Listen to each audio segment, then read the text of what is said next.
My dad slammed eviction papers on the table and said, "You're a failure. You've got 12 hours to leave. Your brother owns this house now." I just smiled and walked out. But the second he stepped inside, he realized he'd made the biggest mistake of his life. Imagine sitting at your kitchen table, a place overflowing with childhood memories, when your own father storms in, slaps down eviction papers, and coldly tells you that you're a failure with 12 hours to get out. That's exactly how my life imploded last night, and the cruelest twist? My golden child brother was behind it all. I'm Chris, 28, and just yesterday my entire world shattered. I was just there, laptop open, scrolling through endless job postings, trying to figure out my next step, when it happened. My dad burst into the kitchen like a Category 5 hurricane. No warning, no, we need to talk.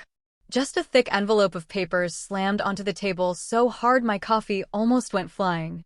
"You're a failure," he sneered, his voice cutting like ice. "You have 12 hours to get out. Your brother owns this house now." I froze.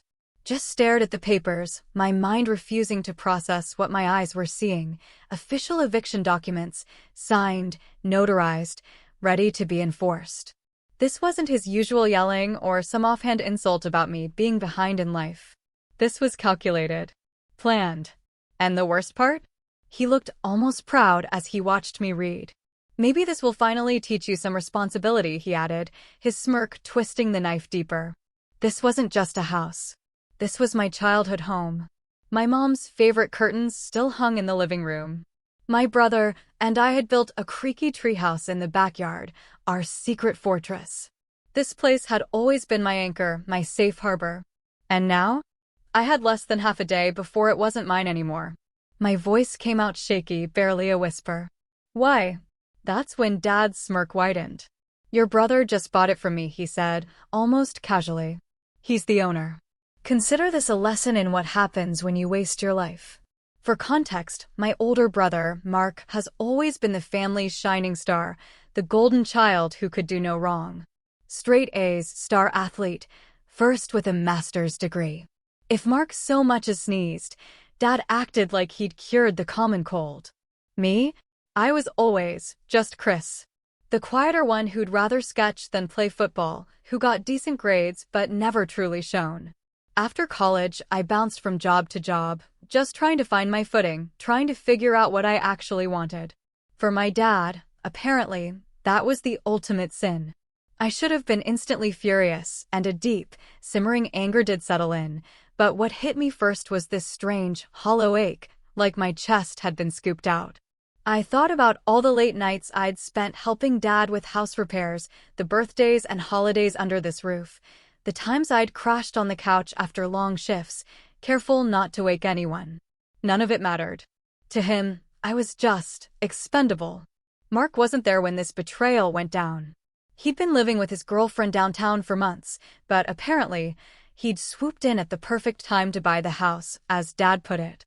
I could already picture his smug grin, relishing the power he now had to kick me out. And honestly, I don't think Mark even needed the house. He had a high-paying job, a fancy apartment, and barely ever visited this place. This wasn't about practicality. This was about control. I took a deep, shaky breath, stood up, and simply said, "Okay." Dad seemed almost annoyed that I didn't argue. He told me I had until noon today to pack and leave, then walked out without another word.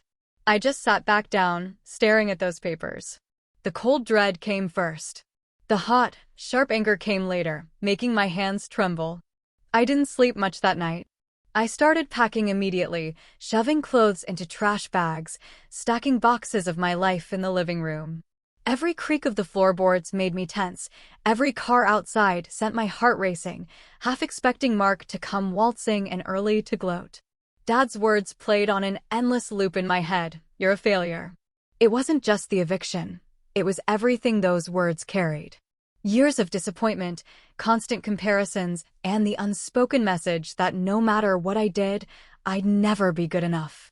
By morning, most of my stuff was piled by the door. The house felt eerily hollow without my things, like I was already a ghost. That's when I heard tires crunching on the driveway. A car door slammed. Footsteps. And then, The unmistakable click of the front door unlocking. Mark was here. I wiped my hands on my jeans, trying to steady myself. I wasn't sure what I expected, maybe a confrontation, a smug lecture about how this was for my own good. But as the door swung open and he stepped inside, something in his expression shifted the moment he saw me standing there. And that's when I knew this was about to get very, very interesting. Mark didn't even bother closing the door at first.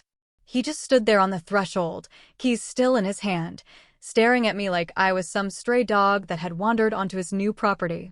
He had that familiar look on his face, the one I'd seen 100 times, a mix of pity and superiority that always made me feel about 2 feet tall. "Well," he said finally, letting out a little chuckle as he stepped inside. "You're still here. Thought Dad told you to clear out last night." I didn't say anything right away. My throat felt dry, and I wasn't sure if anything I said would come out calm. My life was compressed into bags and boxes by the door, a silent testament to my expulsion. Mark's eyes immediately went to them. "Guess you actually listened for once," he said, sounding almost surprised. "Good. This doesn't have to be ugly, Chris. You just, move out, figure yourself out, and maybe one day you'll thank me for giving you the push you needed." Thank me? That was the first spark of real anger, a fiery jab deep in my gut. The way he said it, like this was some grand favor he was doing for me. I forced myself to stay still, to keep my voice even when I finally spoke. "This house was Mom's too," I said. "You really think she'd want me thrown out like this?" Mark shrugged, already making himself at home. He tossed his jacket on the couch like he owned the place, which, technically, he did now. "Mom's not here, is she? And Dad signed it over. So." He trailed off, giving me a little smirk. "You can't keep living off him forever, Chris. You're 28. Most people have their own place by now." I clenched my jaw. Most people didn't have their father secretly sell the house out from under them to their older brother either. But saying that wouldn't change anything. And Mark knew it. He was enjoying this, the power shift, the fact that for once he had something tangible over me. He walked around the living room slowly, like he was inspecting it, and I realized with a sick feeling that he was already imagining all the ways he'd change things once I was gone. He stopped by the shelf where I'd kept some old framed photos, me and him as kids, all 3 of us with Mom before she passed. He picked one up. "You should probably take this with you," he said casually. "I'll be redecorating soon." Something about that hit me harder than the eviction papers had. The idea that he'd just wipe away the last traces of Mom in this house, like she'd never even been here. "Redecorating?" I started, then stopped, shaking my head. "Wow, you don't waste any time, do you?" Mark turned to look at me with that fake, calm smile that always came out before he said something cutting. "Chris, this place needs a refresh. You've been stuck here like a ghost for years. It's time to let go. You can't hold on to the past forever." I wanted to tell him that this house was more than just walls and furniture. That every corner held memories that kept me grounded, kept Mom close, but I knew he wouldn't get it. To him, everything was about appearances, upgrades, moving forward. He never stayed still long enough to sit with loss, to feel grief the way I had after Mom died. Instead, I just asked, "Did Dad tell you to say all this, or is this just you being yourself?" Mark's smile faltered for a moment, then he gave a small shrug. "Dad, and I just want what's best for you. Look, you've been spinning your wheels for years. This is your chance to actually do something with your life. You should be grateful." Grateful. That word echoed in my head like a cruel joke. Grateful for being blindsided? Grateful for losing the only place that still felt like home. Grateful that my father and brother decided, without so much as a conversation, that they knew what was best for me. I took a step closer, lowering my voice. "You know, Mark, you've always had everything handed to you. Dad's support, the money, the attention, and now this house. You ever stop and wonder if maybe you didn't earn all of it?" He stiffened at that, his jaw tightening, but he didn't respond right away. Then he said, "You know what? I think you're just jealous. You've always been jealous of me."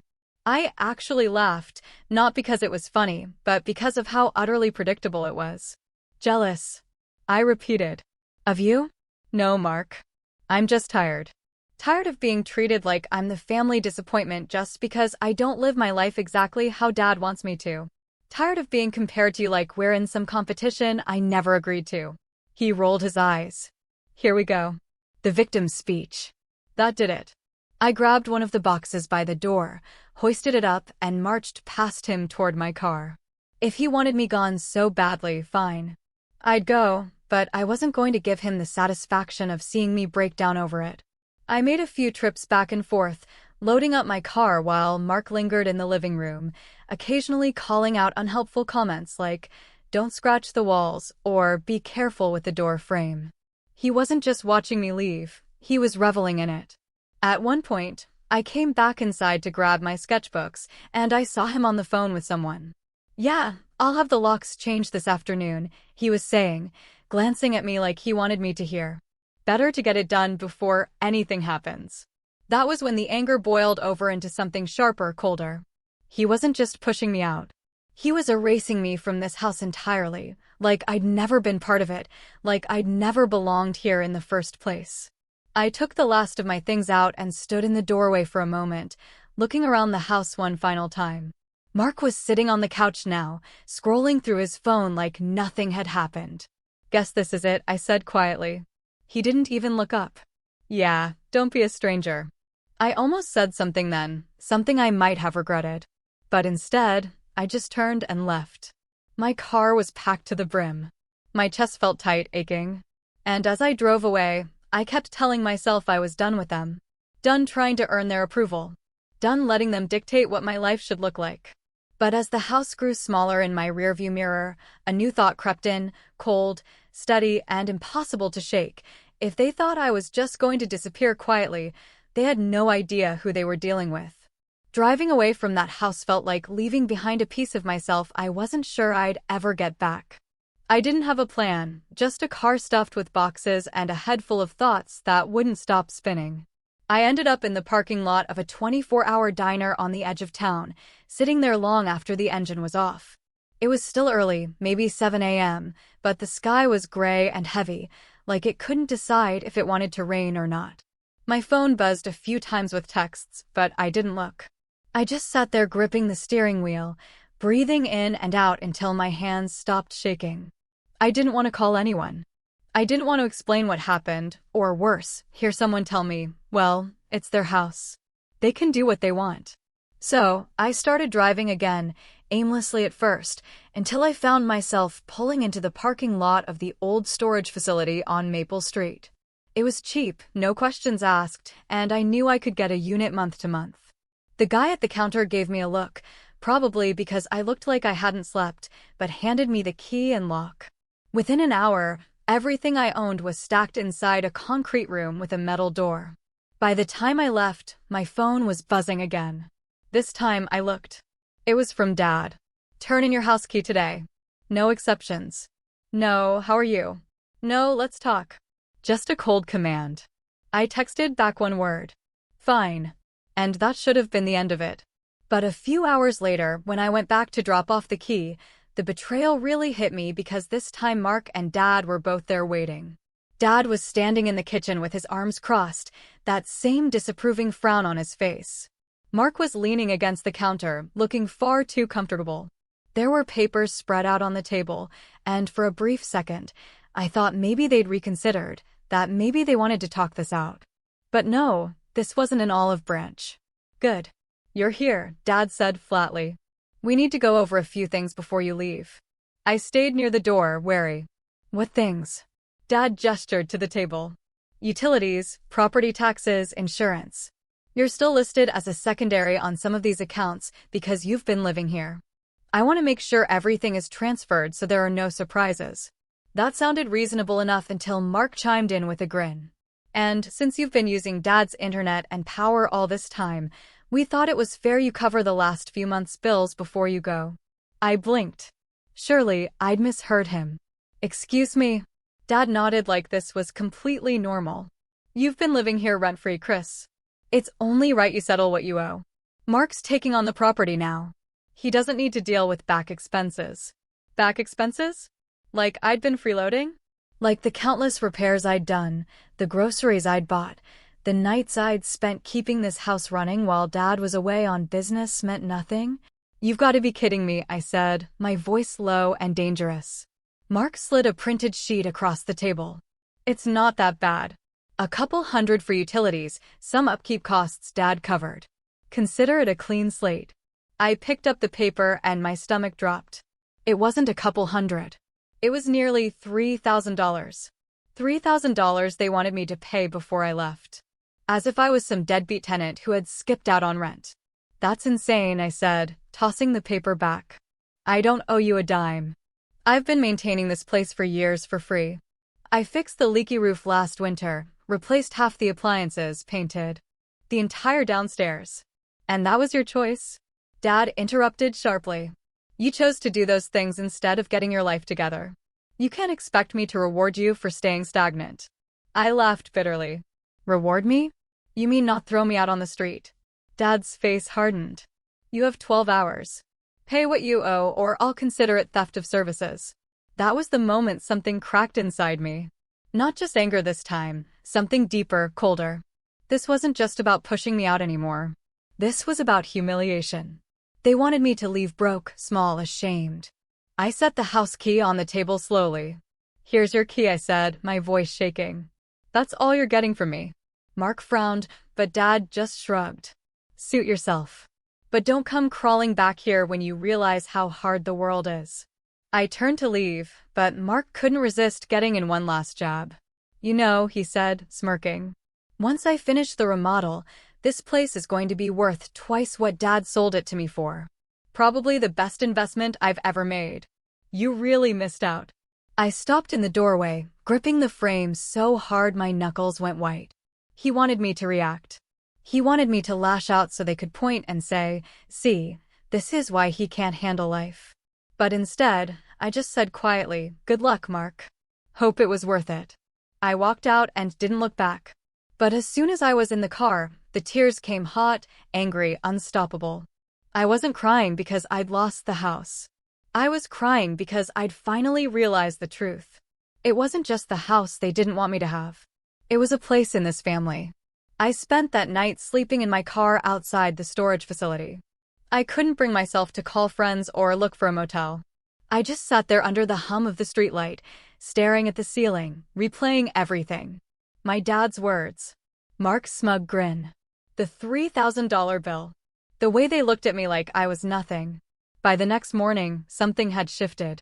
The hurt was still there, raw and sharp. But beneath it was something else. A slow, simmering resolve. If they thought they'd broken me, they were wrong.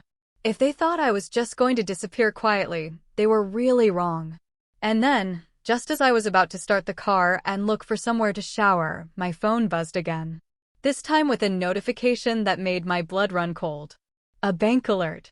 I opened it and my stomach flipped. There was a withdrawal I didn't recognize.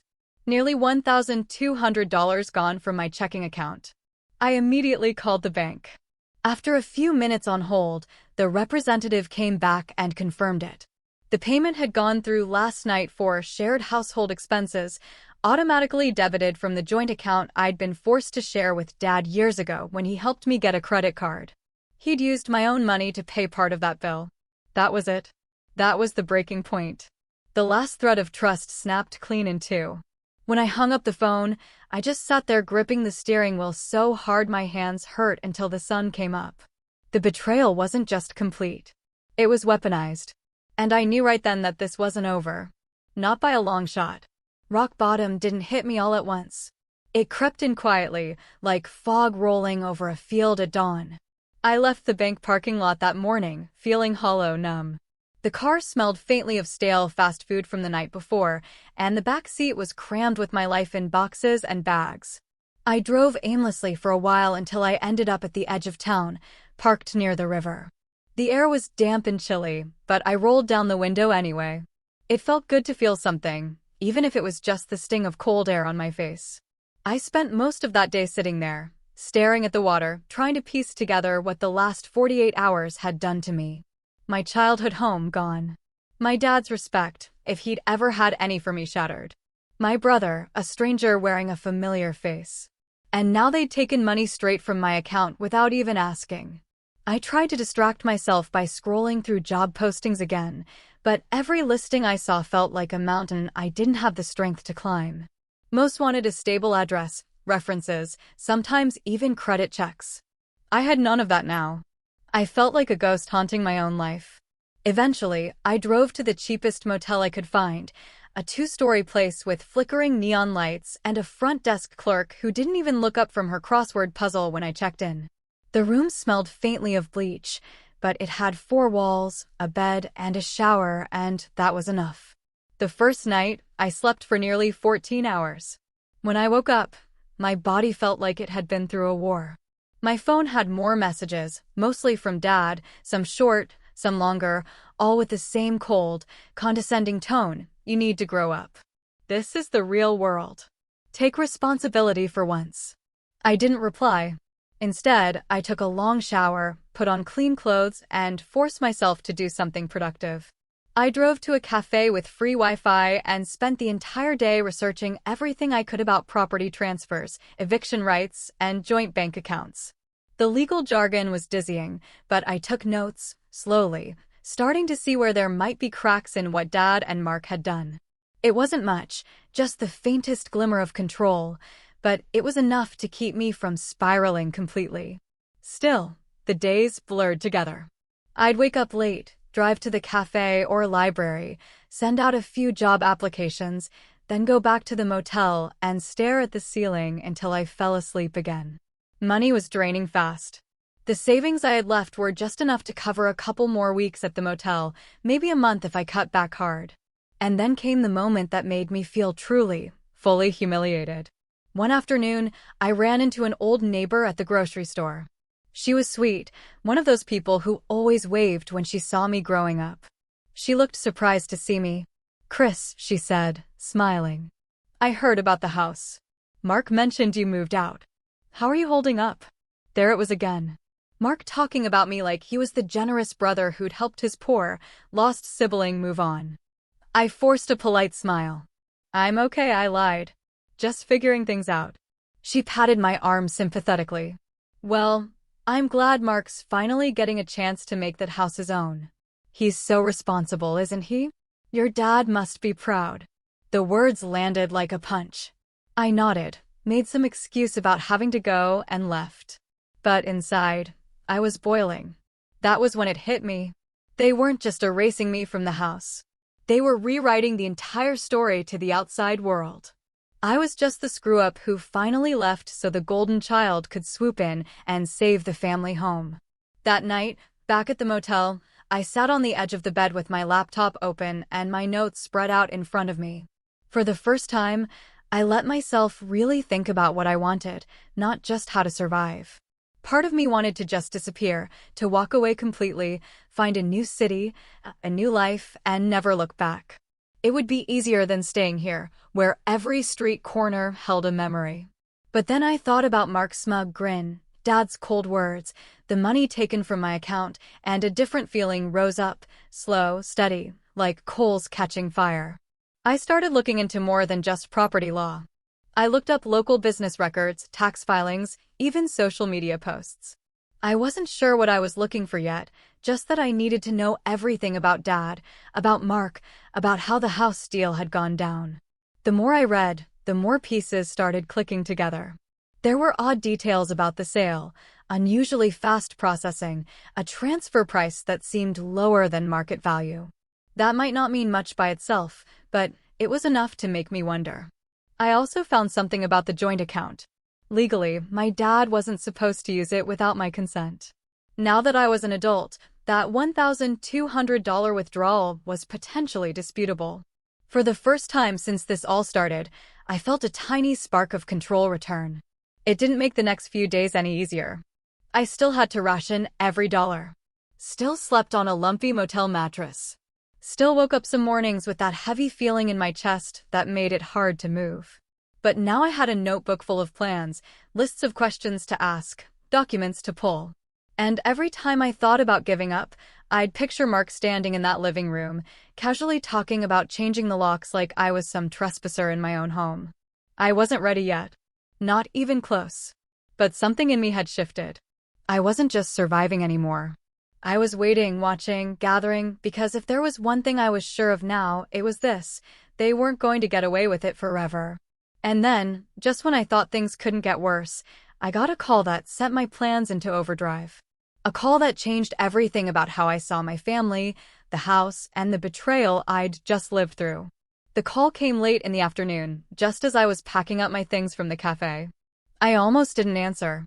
The number wasn't saved in my phone, but something made me swipe to accept. "Is this Christopher?" a calm, professional voice asked. "Yes," I said cautiously. "This is Allison from Graham and Company Title Services. We just wanted to confirm that you're no longer a secondary signer on the house transfer documents. Correct?" I froze. Title Services. House transfer. "Wait," I said slowly. "Why would I have been a signer at all?" There was a pause on the line. "Oh, I see. You weren't aware that your name was still listed on the previous title as an inheritor from your mother's estate." I gripped the edge of the table so hard my knuckles went white. "No," I said, my voice barely a whisper. "I definitely wasn't aware." "Well," Allison said carefully, "it was removed during the transfer, but we're required to notify you as a courtesy. We sent a notice by mail." I almost laughed. Of course, they sent it by mail to the house I'd just been thrown out of. I thanked her for the call, hung up, and just sat there for a long time, my heart hammering. My name had been on the title, which meant Dad hadn't just sold his house. He'd sold our house. Mom's house. The house that was supposed to be passed down to both me and Mark. And he hadn't said a word about it. The anger that hit me then was different from before. It was cold, sharp, focused. It wasn't just about hurt feelings anymore. This was about something real, something legal. They had gone behind my back to cut me out of something I had a right to. That night, back at the motel, I didn't just take notes. I started making calls. First, I called a lawyer I found online who specialized in probate and inheritance disputes. I didn't have much money, but to my surprise, the consultation was free. I told him everything. The house, the sale, the eviction, the missing money. When I finished, there was a long silence on the line. "This doesn't sound right," he said finally. "If your name was on the title, you should have been given the option to sign off or challenge the sale before it was finalized. The fact that you weren't notified could give you grounds to contest the transfer." "Contest it?" I asked, sitting up straighter. "Potentially reverse it," he said. I thanked him, set up an appointment for later that week, and hung up, feeling for the first time in weeks like the ground was steady beneath my feet. And that was just the beginning. Over the next few days, things slowly started to shift. I got a call back from one of the jobs I'd applied for, a local design firm, looking for a junior graphic designer. It wasn't glamorous, but it paid enough to get me out of the motel. I aced the interview, got the job, and moved into a small but clean studio apartment within a week. I also disputed the $1,200 withdrawal from my account. The bank put the funds on hold while they investigated, which meant Dad couldn't touch them. Each small victory felt like stacking bricks, building something solid under my feet. I started going to the gym again. Nothing crazy, just running on the treadmill, lifting light weights. And for the first time in months, my reflection in the mirror didn't look so beaten down. My face had color again. My shoulders felt less slumped. Work became a kind of therapy. The design firm was small, with only 8 employees, but the team was welcoming and creative. They treated me like an equal. No comparisons, no subtle digs about potential, just respect. I stayed late most nights, not because I had to, but because I wanted to. And as the weeks went by, I started saving money again. I opened a new bank account, separate from anything Dad had access to, and deposited every spare dollar. Watching the balance grow, even a little at a time, was like watching a lifeline being slowly pulled toward me. But I didn't forget. Every weekend, I met with the lawyer. We gathered documents, title histories, emails. He even managed to get a copy of the house sale agreement, which showed that Dad had sold the property to Mark at a price far below market value. Something that, combined with the lack of my consent, could look very suspicious in court. It wasn't just about the house anymore.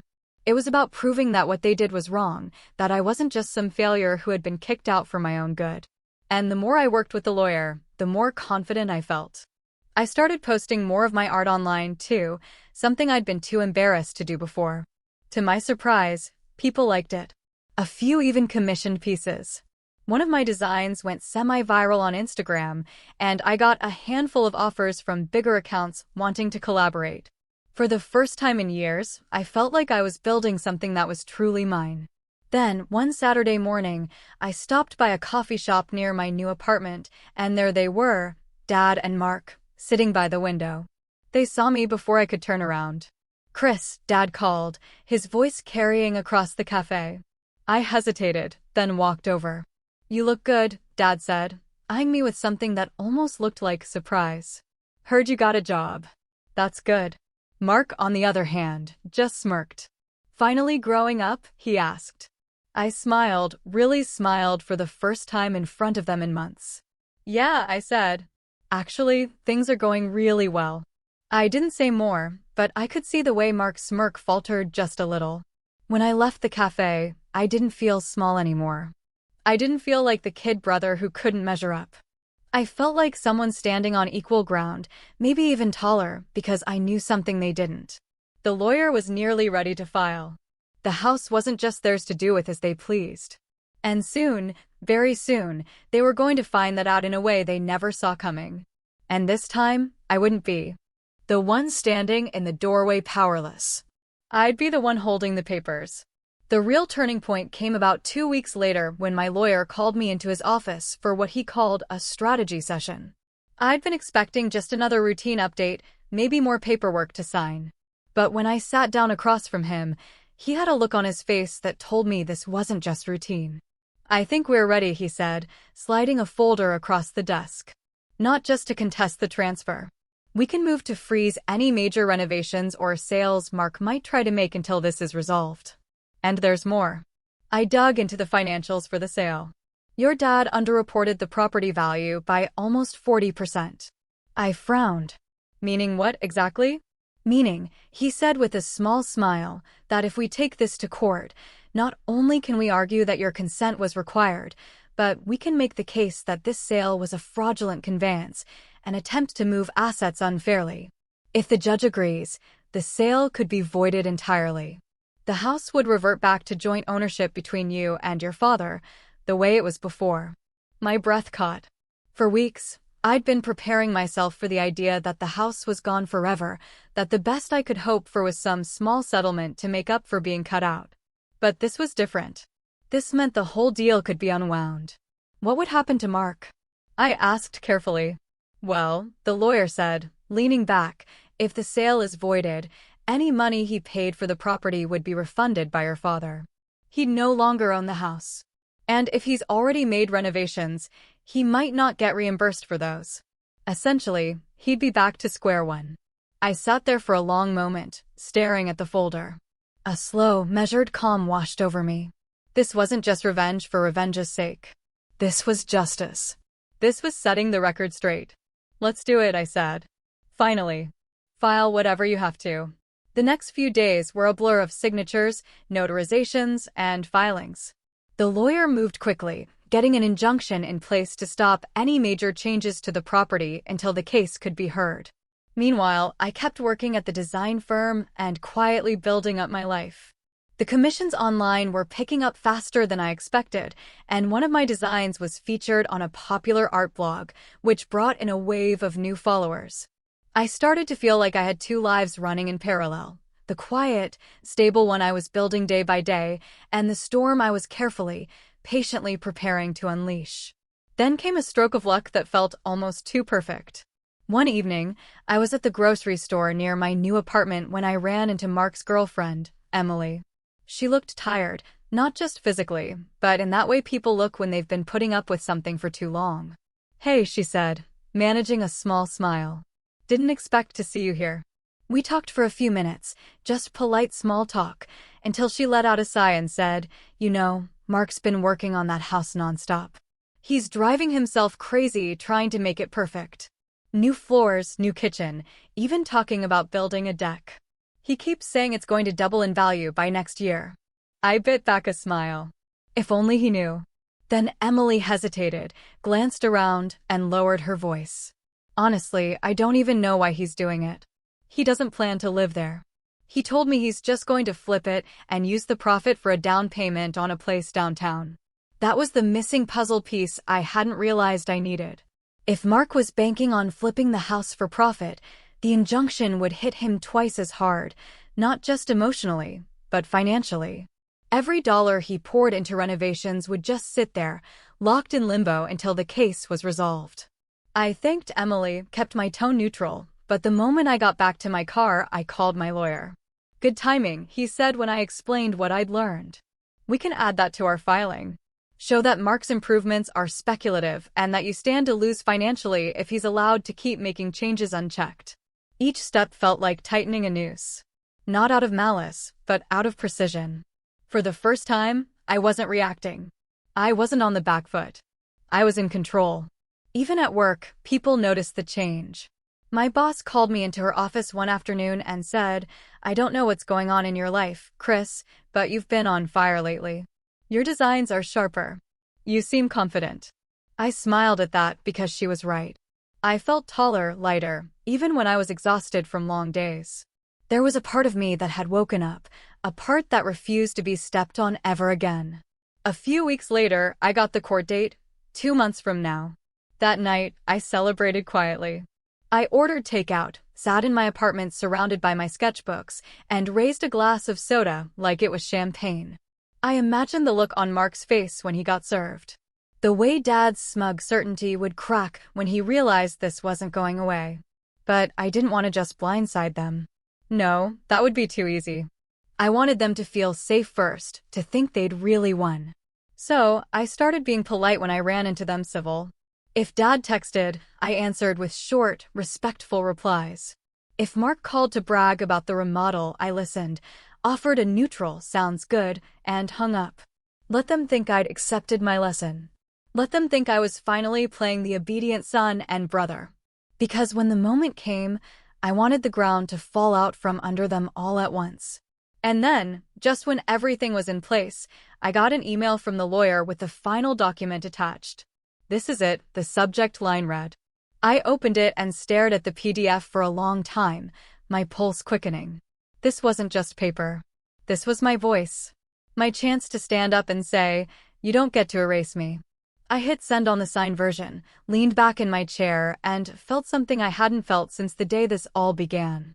Peace. It wasn't over yet. Far from it. But the pieces were all on the board now. And for the first time, I wasn't just playing defense. I was the one setting the trap. The summons went out on a rainy Tuesday morning, and by Wednesday, my phone started buzzing. First it was Mark, then Dad, both leaving increasingly frantic voicemails. "Chris, what is this?" Mark's voice snapped through the speaker. "You're suing us over the house. Are you out of your mind?" I let the call go to voicemail and didn't respond. 2 hours later, Dad called. "You don't know what you're doing, son. These things cost money. Time. You'll regret this." I didn't respond to that either. For weeks, I stayed silent, calm, while they stewed. I kept working, kept saving, kept getting stronger. I wasn't going to be baited into an argument that would give them any power over me. When the day of the preliminary hearing finally came, I arrived early. I wore my best button-down shirt, the one that actually fit me well now that I'd been taking care of myself, and I carried my folder neatly under my arm. My lawyer met me at the courthouse steps, nodding in approval. "You ready?" he asked. "More than ready," I said. Mark and Dad arrived late. Of course they did. Dad looked irritated, like this whole thing was beneath him. Mark looked smug, but with an edge of nervousness that hadn't been there before. When we sat down in the courtroom, the judge asked my lawyer to present first. He stood, calm and professional, and laid everything out in clear, sharp language. The original title that still had my name listed, the lack of proper notice, the sale below market value, the automatic withdrawal from my account. He showed the injunction we'd already filed to halt renovations and explained that allowing Mark to continue would cause irreparable financial harm to me as a co-heir. Dad shifted uncomfortably in his seat when he heard the phrase co-heir. Mark turned to look at me, eyes wide for a second before quickly schooling his expression back into something neutral. Their lawyers stood next, arguing that the sale was legal and that I had no right to interfere with Mark's use of the property. But the judge cut him off halfway through. "If what Mr. Graham is presenting is accurate," she said, glancing at the documents, "then this court has serious concerns about how this sale was conducted. The case will proceed to a full hearing." She banged the gavel. Just like that, we were moving forward. Outside the courthouse, Mark stormed up to me, his face red. "You can't do this," he hissed. "Do you have any idea how much money I've put into that place?" I looked him dead in the eye, calm as I'd ever been, and said, "Then I guess you should have thought about that before you kicked me out." Dad stepped forward, trying to intimidate me like he always had when I was younger. "You're tearing this family apart, Chris." I met his gaze evenly. "No," I said quietly. "You did that when you sold Mom's house behind my back." For a moment, Dad's expression faltered, just a flicker. And then he turned away without another word. Over the next few weeks, I started to hear things, whispers through the grapevine. Apparently, Mark had sunk almost all of his savings into the remodel. New floors, new kitchen, custom deck.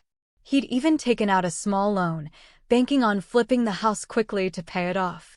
Now, thanks to the injunction, he couldn't rent it, sell it, or even finish some of the renovations without violating the court order. I didn't gloat. Not outwardly. I kept my head down, kept working, kept building my case. But inside, I won't lie, it felt good. Not because he was suffering, but because for once, the scales were balanced. For once, I wasn't the one paying the price for someone else's decisions.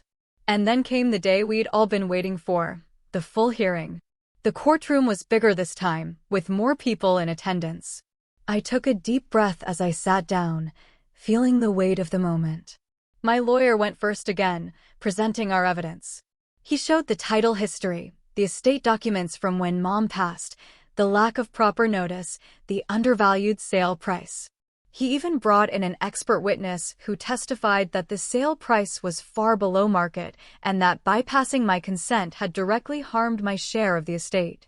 Then it was Dad and Mark's turn. Their lawyer tried to argue that I'd never contributed financially to the house, that I'd been living off their generosity. But my lawyer was ready for that. "We have bank statements showing Mr. Graham paid for repairs, utilities, and maintenance for years," he said, handing over the documents. Not only was he contributing, but his contributions increased the property value that was later transferred without his consent. The judge listened carefully, asking questions now and then. And then, after what felt like hours, she finally spoke. "This court finds sufficient grounds to void the sale of the property," she said. "The house will revert to joint ownership between Mr. Graham and his father until a proper division can be arranged. Furthermore, any funds withdrawn from Mr. Graham's account without authorization are to be reimbursed in full." I sat there stunned for a moment, the words sinking in. We'd done it. Mark's face went pale. Dad's joy tightened. When we stepped out of the courtroom, Mark rounded on me again. "Do you have any idea what you've done?" he shouted. "I just lost months of work, thousands of dollars." I looked at him steadily. "You didn't lose it," I said. "You just invested in something that isn't yours alone." Dad didn't say anything this time. He just stared at me for a long moment. Something complicated in his expression. Anger maybe, but also something else, something that almost looked like respect. I turned to leave, feeling the weight slide off my shoulders with every step. This wasn't the final chapter. Not yet. But the power dynamic had shifted. For the first time in my life, I wasn't the one on my knees asking for scraps, and they knew it. The next move was mine. The weeks that followed the court's decision felt surreal, like watching a chess game where, for once, every move went in my favor. The house, now legally back under joint ownership, was effectively frozen until Dad and I came to a formal agreement on how to divide the property. That meant Mark's grand flip and cash-out plan was dead in the water. He couldn't sell. He couldn't rent. He couldn't even legally finish some of the work he'd started without my signature. I didn't rush to make any decisions. Part of me wanted to walk away entirely, to just let them stew. But I knew if I did, Dad would eventually pressure me to sell my share for pennies just to make this easier. So instead, I played it slow. The The first time I went back to the house after the ruling was a moment I'll never forget. The new floors Mark had put in gleamed under the light. The kitchen had been gutted halfway through, and construction dust coated the counters. He was there when I arrived, sitting at the island with a beer in his hand, looking exhausted. "You happy now?" he asked bitterly, not even looking at me. I walked through the house slowly, my footsteps echoing. It didn't even feel like home anymore. "Not really," I said finally. "But it was still mine.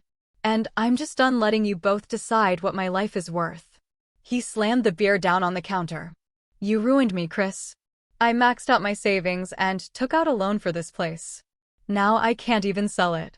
I'm stuck." I turned to face him, calm but firm. "You're stuck because you tried to erase me from this house. You made a choice, and you made it worse by gloating while you kicked me out. Actions have consequences, Mark. Welcome to yours." He didn't say anything after that, just stared at the floor. Dad, on the other hand, called me later that night. His voice was tight, controlled. "Your brother is under a lot of stress right now," he said. "You've made your point. Why don't you agree to sell your share so we can put this behind us?" "Because my share is worth more now than it ever was," I said. "And I'm not in a hurry. I want this done right fairly." For the first time, there was a long pause. Then Dad said, "You're not the same kid you used to be." "No," I said, "I'm not, and you don't get to treat me like him anymore." That conversation marked a shift I could feel in my bones. The next time we met, it wasn't him towering over me, demanding things. It was two equals sitting at a table. He offered to buy out my share at fair market value, not the insulting family discount he would have tried 6 months ago. I agreed, but only after adding a clause that required him to reimburse me for every dollar taken from my account and for the repairs I'd funded over the years. When the check cleared, I put a down payment on a condo of my own. Small, yes, but bright and new and fully mine. The first night I slept there, I stood in the empty living room with my laptop open, playing Mom's favorite song just to let it fill the space. It felt like reclaiming a piece of myself. Meanwhile, word spread through the family about what had happened. My aunt called to say she was proud of me for standing up for myself. Even Grandma, who had always favored Mark, called to say she thought Dad had been too harsh and that she was glad I'd fought back. As for Mark, he had to finish paying off the loan he'd taken for renovations and eventually scraped together enough to buy out Dad's remaining share.